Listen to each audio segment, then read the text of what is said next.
Hey everyone, it is Jackie and Ben here from Total Living Center. And I know you see our faces quite often, but do you really know our story? And so today we're going to dive into Ben's story. You're going to hear a little bit about me because I know I'm intertwined in his story since we are husband and wife. But I know Ben is not from the United States. So, Ben, why don't you give us a little bit of how you ended up here and your journey to America? Can't believe it's been this long and we have not done this, right? But yes, I was born and raised in Africa, in Kenya. That's on the east side of Africa. And I grew up in a very good family. I have two brother and a sister. They are all grown, married with children, two nieces and nephews apiece. But growing up in Africa, uh, I would say the comparison I would give it to United States is I grew up in a middle class family in that setting. We were not poor, we were not rich. My parents were educators. As a result of that, they took us to the best schools they could afford at that time. But for me, they actually transferred me from a public school to a private school where I went to school with some rich kids. Let's put it that way. I think you're And really, back in those, wait a minute, you're really coy about the school that you went to. You yeah, went to like one of the number one elite schools in Kenya. yes. The name of that school is Nyahururu Elite Junior School. It's where all the rich kids, the who is who, brought their kids there. Yeah. For us, we were just the local boys that went to school. I don't even know how my parents afforded that school because it was very expensive. But it shaped my life because it was very good education. But also, we grew up Catholic. Our whole life, our whole family, we went to the Catholic Church. That's where I got to know about God, and stories of the Bible. But going to primary school, as we call it, uh, I interacted with children who came from rich families. And back in those days, it was Michael Jordan days Oh, yes. in the 90s.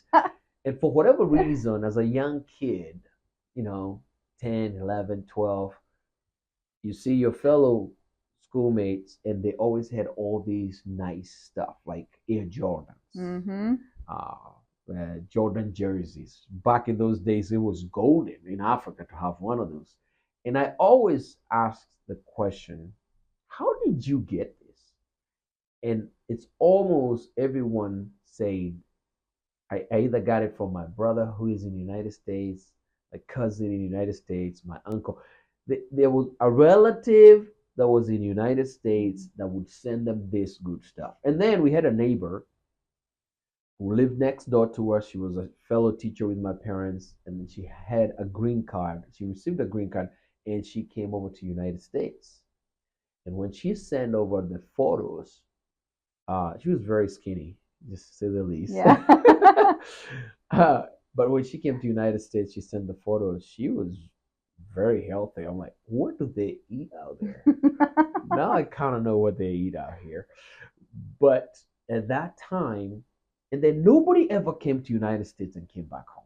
They always wanted to stay in the US. Yes, they just sent all these photos doing good and living life. So I associated United States with prosperity. Hmm. Good things come from United States. So I made a mental note that when I grow up, when I graduate high school, I am going to United States and I'm going to find out all these good things. That's what the source of it. So I never saw myself going to college in Kenya. I never saw myself. Uh, So wait a minute. How old were you when you like created this like personal goal? I can say I was about 12, Wow. 12 years 12 of years old. age, 12, 13. That I am going to the US. Yes. And when I hit my teenage years, now into high school, 15, 16, 17, 18, it became an obsession Mm-hmm. because I started watching all American movies. Started watching, and then for I don't know how I found this book. It was like a big encyclopedia, and it had every university in the United States. Wow. And I studied that like a Bible. And I Hmm. would look at it and I say, I will go there sometime. I want to go to this college here. So I would apply, but I Hmm. never had any money to follow up with my application.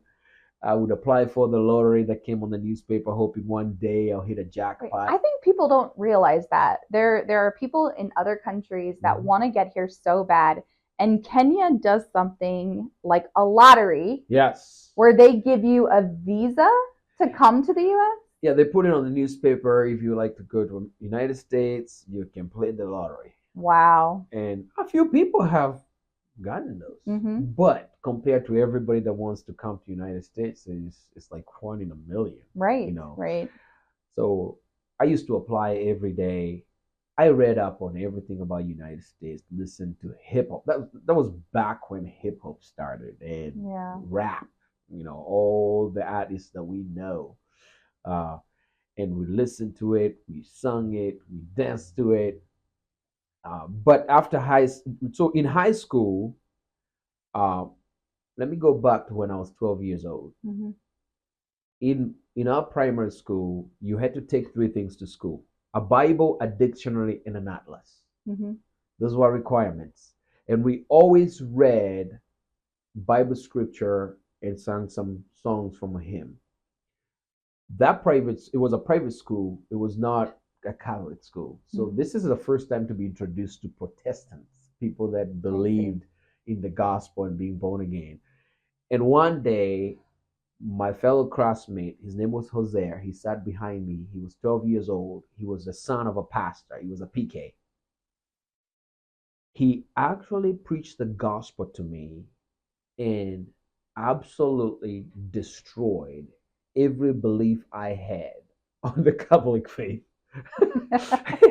And the one thing he really hammered was, I must be born again. He kept quoting John 3:3. Unless Mm, you're born again, you yeah. cannot see the kingdom of God. Hmm. He went to book of Romans, you must be saved. He really explained to me what being saved meant. And Hmm. he let me know that I'm not going to heaven if I'm not saved. So that scared me enough to say yes to At Jesus 12 years at old, 12 years. you were scared into salvation. Yeah, I was scared into salvation. I did not want to go to hell. Hmm. And from that time, I was very aware. I think I got saved for like a day or two. Hmm. Started telling my friends to stop cussing and, you know, but then there was, it didn't hold. But I became very aware of the gospel. I Hmm. became aware of this Jesus. I became aware that some of the practices of my Catholic faith were not really necessary, and I couldn't find them in the Bible. I didn't know why I needed to go and confess to a priest. Hmm. uh, he made it very clear to me that there's only one mediator between men and God, that's Jesus Christ. So there's practices I stopped doing because I got convicted. 5 years later, I'm 17, I'm in high school, but now my school was a Catholic school. So our principal was actually a headmaster. That's what we call him. He was actually a priest. Hmm. So half the school was a boarding school, all boys, about 800 boys. Half the school would go to the Catholic chapel, and the Protestant would go to the hall, to the big hall in the school. That's where they had church. One of the leaders of the Christian Union, he cornered me At 17 for now. 17, Okay. and he preached the gospel to me. Hmm. And this is the first time somebody really took time to explain Jesus. Hmm. And I got convicted, and I accepted Christ, and I joined the Christian Union and abandoned my Catholic brothers.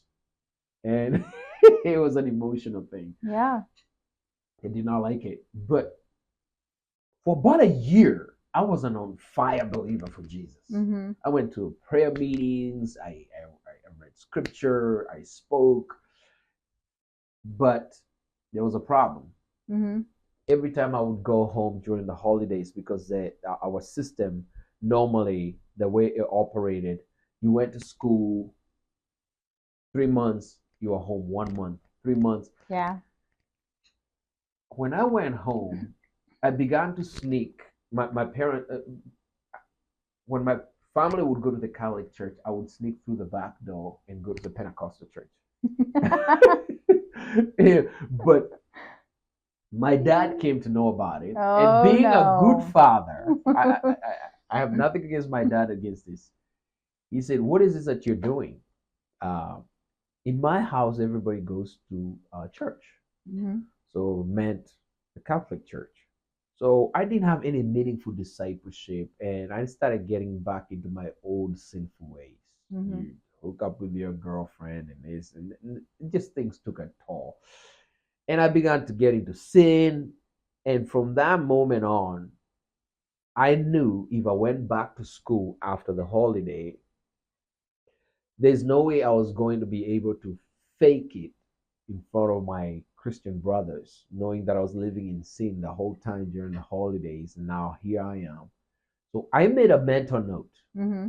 that in the African church, you get saved, you must give a testimony in front of the whole Right. crowd. Which is true. Yes. Because I went to Africa and they do this. Like you give a testimony Yes. of your salvation. So they take it very seriously. It's a public confession. It So is, everybody yeah. knows that I am part of the Christian Union.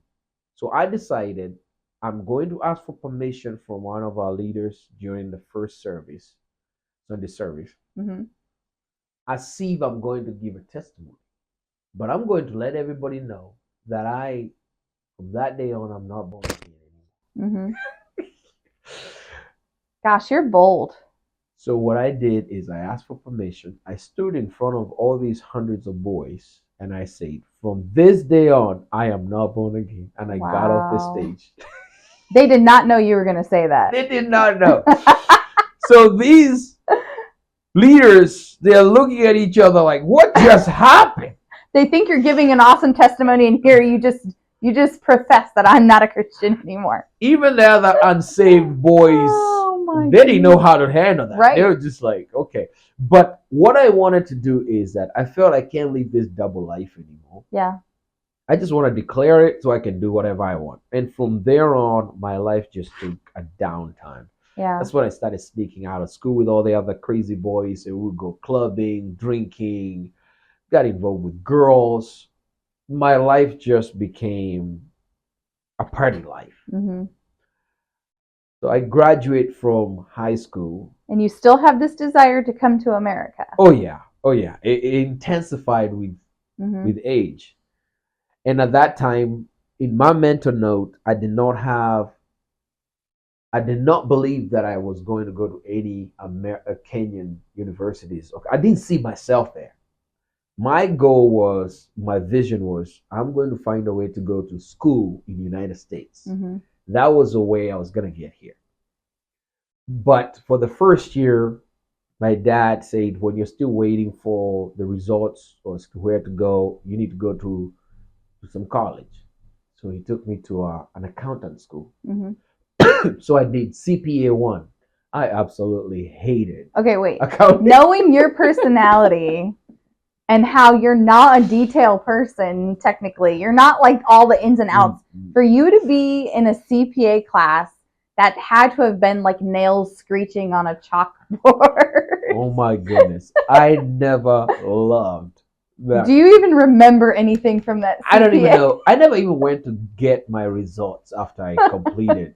I was so done. Yeah. But I came up with a brilliant plan and I posed this idea to my dad after Mm-hmm. the first CPA was like first 6 months you do CPA 1. And I say, hey, I found this college. It's really good. I want to do engineering, mechanical engineering. Would you possibly consider it? And he listened. And then he found a way that I could go to that school. But that school was the farthest from my home. Oh. You would ride on the bus all night to get there. Was there a reason why it was the Yes, furthest from your home? because there was no relatives anywhere close. Uh-huh. Also, it was a tourist city. Mm-hmm. So it had the best entertainment in the country, clubs Any manner of pleasure that you wanted, you could find it there. Mm-hmm. So I went to that school because I wanted to party. So that's pretty much what it is. Uh, and so I went to that school. My dad found a way to take me to that school, Mm-hmm. and I went there. I believe it's the year 2000, Mm-hmm. and Y2K. I can tell you, I don't know what grade I had You that remember year. no grades. All I remember is all the drunkenness, the Oh. partying. It was crazy. Mm-hmm. It was just crazy. And there was this hopelessness in me. It's almost like I knew what's right, but I was not doing it. Yeah.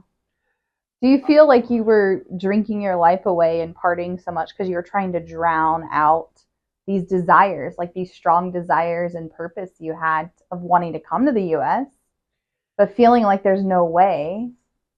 At that time, I think I was just being a kid, like Mm, college kid.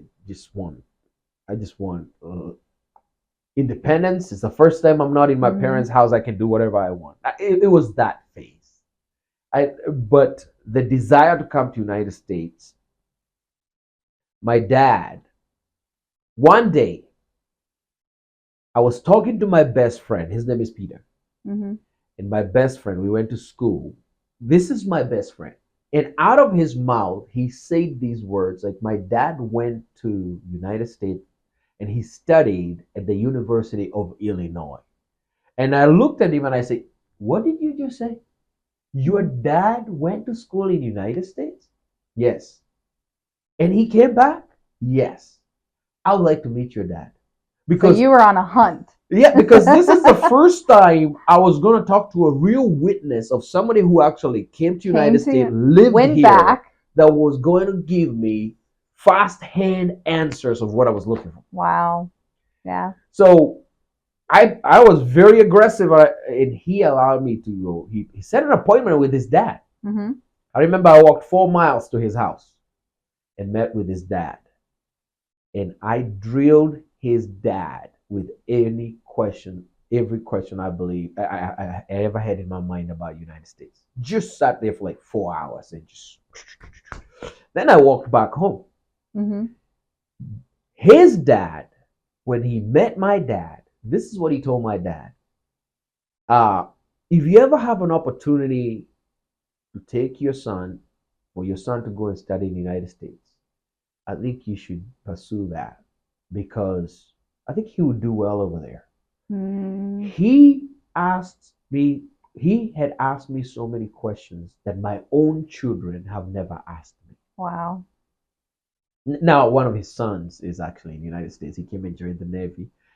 But back then, that's what he said. And I think that's what really got my dad knowing this. There's something about me that I really want this. Mm-hmm. My dad started to find ways of how can this be possible. And the goal was to come and go to college. Mm-hmm. So finally, uh, like I say, we were not rich. We were just middle class, So it was going to take a lot of money Yeah. to come here. So my dad found some guys that were going to help us with a visa, Mm-hmm. now visa application, uh, probably connect us with people that lived here. My dad had a friend that was a neighbor. I went to school with his sister, and he had said if we ever get a visa to come to the United States, he lived in Indianapolis, he would have me come stay with him until I got acclimated to the lifestyle of the United States and learned how to drive, got a job, got to school. Yeah. So we were like, okay, if we get this visa, um, at least he has somebody that will help him in the United States. I really want you to go back of the drastic culture change from Kenya to Africa because I think people need to know that. In Kenya, you drive on the opposite side of the road. So Yes. driving is a huge change. Yes. You have weather, that's a huge change. Yes. You have, when you came here, like no infrastructure of family or community. You are migrate. Like this is a life altering event when you migrate to a whole different country by yourself. At how old were you? I was about 21. 21. And even the person that said I can come and live with them, I didn't know who they were. So Right. pretty much it was going to be it was a step of faith. Yes. Back then I didn't even know what faith is. Right.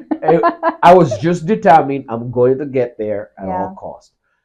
So my dad found a way for me to go to the embassy and apply for a visa. Do you know I went one time and I got my visa? Like that doesn't happen. No. How many times have your siblings applied for a visa? I know people that apply like for 5, 6 times or denied. And they do not get a visa. You got like a million people that want to apply and come to the United States. You can only give so many of them. Let's say they even allow 5,000. You're still, that's a very small percentage. So like this is like your first miracle. Yes. And for whatever reason, the student's visa was not available, but there was a visitor's visa. But back then you could come with a visitor's visa and then you could switch it to over. Student visa and go to college. They were still doing that for. I went and I got my visa. I still remember pinching myself. This is not real. This is not real. One time. One time. And then amazing. So now that I had the visa, the next thing was like, okay, we gotta get the plane ticket. We gotta go. It's time to go. I think when you're 21, you're very naive. I'm not thinking about anything. I'm like, I got the visa, I'm going. So my dad did this fundraiser, called friends. That's how people got things done in Africa, and they all give contributions. But I got my visa in August. Guess what happened that year that changed the world? In September 2001. Oh, 9/11. 9/11. Oh no. And I still remember my mom watching our black and white TV. Yeah. He said, Ben, come here. It was late at night. He was watching the news. It's like, I think something just happened in America. As we are watching this. Oh no. And as we are watching, you're like, oh my goodness. And then as we are watching the news, they say that all the flights to the United States they grounded have been grounded. Everything. They're not going indefinitely. That just sunk my heart. Like, I've worked so hard. Here it is. I was so selfish. I was not thinking, oh, a lot of Americans lost lives. You're like mad that you're. I was just like, my dream got shot now. I'm not going to go to the United States. Yeah. So it was tough. I was sad. I was gloomy. And of course, I was sympathizing with the Americans. And then after about a few weeks, maybe 2 weeks, they opened up the flights again to the United States.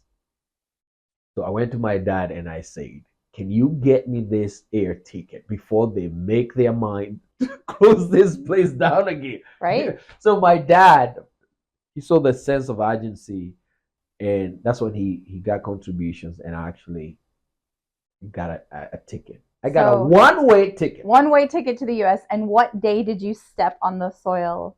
No, I had to get I had to get a two-way ticket, but I came to United States with one jacket, 2 dress shirts, 2 dress pants, and 1 pair of dresses. That's it. Yes. And I remember they flew me. I still have these photos of them taking me to the airport. And I was so little. Oh, jeez. And they put me on the plane, and here we go to United States. I am about to leave my dream, and we fly, and this flight was so long. Oh my! It's goodness. A long flight. It's a long flight. Like, are we ever gonna get there? Yes. And back in those days, everybody had phobia of flying because of September 11th. That's right. I remember one time the plane had a turbulent moment, and I remember people just sighing and screeching like, and then all of a sudden I had somebody say something in my native dialect. I didn't even know there was somebody from they said something like, oh, my kids, but I got here and I landed. The gentleman who was supposed to receive me in Indianapolis, once I got my visa, he just ghosted us. We went back to the people who helped us. And they say they knew some folks in Columbus, Ohio. I didn't know these people, but they said they could help. So I ended up coming to Columbus, Ohio, and I Mm-hmm. landed and had fellow Kenyans there, and they really helped me. I had a Mm. place to stay. We ate. They trying to find me a green to help me with my documents. But the tides of things changed once you came to America because, you're coming without a really great infrastructure of help. And we Yes. see in this next part of his story about America wasn't so great